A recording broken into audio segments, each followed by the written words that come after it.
Howdy there, this is Rudy Cowboy from Ultraman Central, and today we are going to talk about my top 5 Ultraman villains in the Ultraman franchise. Here we go. Number 5, Yapul.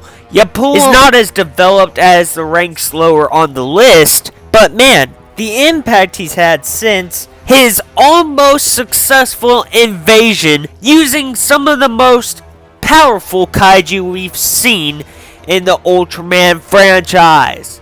This man has a unique taste of design for his Choju.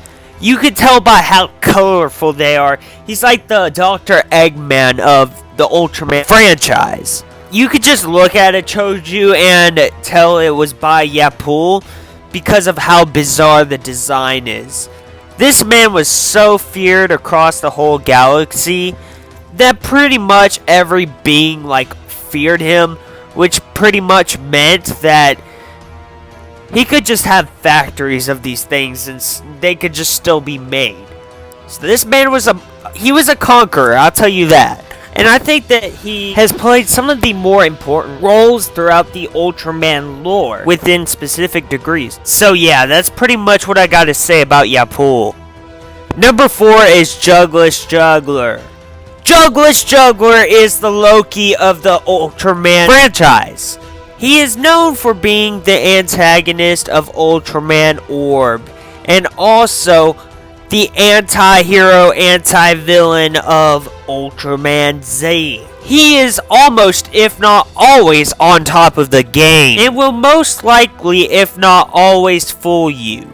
No matter how high your game or IQ is, he'll always win.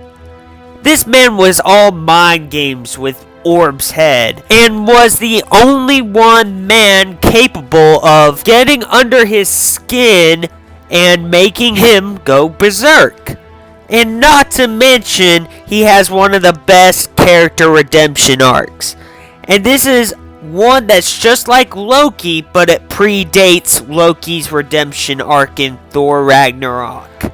You would think that with how wonderful and executed his plans and strategies are, he would be more lower on the list. Yeah, this one was a hard one. And it's very, very, very close with the one that's right below this one. And it's only itty bitty tiny little things about the next one that make it a little bit better than this one. But it's only like 1 or 2 things. So anyways, let's move on. For number 3, I choose Ultraman Tregear. Ultraman Tregear is basically the Joker of the Ultraman franchise. At first, it was Jugless Juggler that was Loki, and now we have Ultraman Tregear as the Joker. Are you sensing a pattern? Because I sure am. Unless you time travel to prevent him from the dark side, there's no way to redeem this guy. He's unredeemable. For real. He's done everything that what Jugless Juggler has done to Orb to Taiga, but he's done more than just mess with Ultraman. This man can do a lot more than what Juggler can do, and intends to create more havoc than Juggler can ever think of. I would say his IQ level is basically the same of Juggler's, but his intentions really stand out and make him a really perfect villain. He is just pure evil. And he is the most iconic Dark Ultra we've had since Ultraman Belial. And those two, when it comes to Dark Ultras, I just don't see any other way to top that. And it was really cool to see them two both together in action in one episode. Although it was basically a clone of Ultraman Belial, so I can't really count that. But still, it was pretty cool anyway. Oh, and also, if you deal with this guy, you're dealing with the devil. Because you'll never get anything good with working with this guy. If you've ever seen what he did to that kid with Snake Darkness, then you know what I'm talking about. Yeah, you know what I'm talking about. Real crap. And the way he moves, it kind of reminds me of like a JoJo villain. So yeah, he's basically Juggler, but extremely sinister and unredeemable. Number 2 goes to Absolute Tartarus. The Absolutians are probably the best Ultraman villains we've had so far. Well, except for one more. But we will talk about him at number 1. The best of them all, and the one that makes them even more iconic, is the first one introduced. Absolute Tartarus. He is basically the Thanos of the Ultraman franchise. Absolute Tartarus grinds everything in the game. He is the absolute Giga Chad alpha male.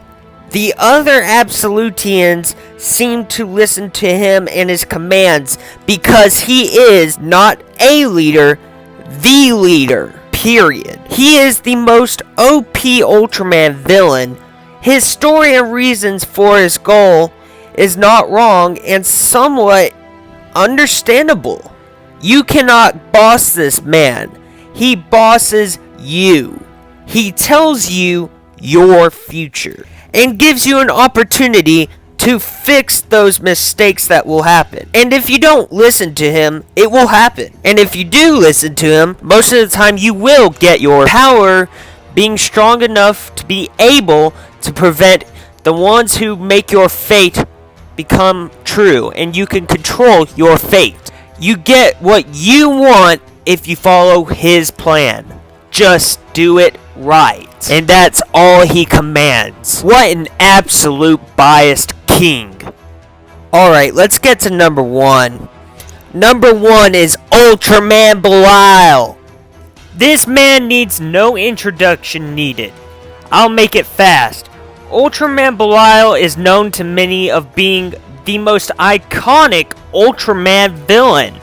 This guy started as an incel and built his way up in power, becoming the in-universe Andrew Tate, and is the only Ultraman villain who can single-handedly walk into the Land of Light and insult every single Ultraman, destroying them and even defeating and embarrassing OP Ultras like Ultraman Max or the Father of Ultra, and come out alive, walking out like nothing happened. No other villain can do that but him. No other. There is so much more to say, but hey, look, even that alone is enough. Because again, no other Ultraman villain can do that. He's so popular within the fan base and children all over Japan for a reason, giving Tokusatsu the greatest Ultraman rivalry ever. And nothing will be better than Ultraman Zero versus Ultraman Belial. That is the most ultimate feud, and it will stay like that forever. Period. There is just no introduction needed.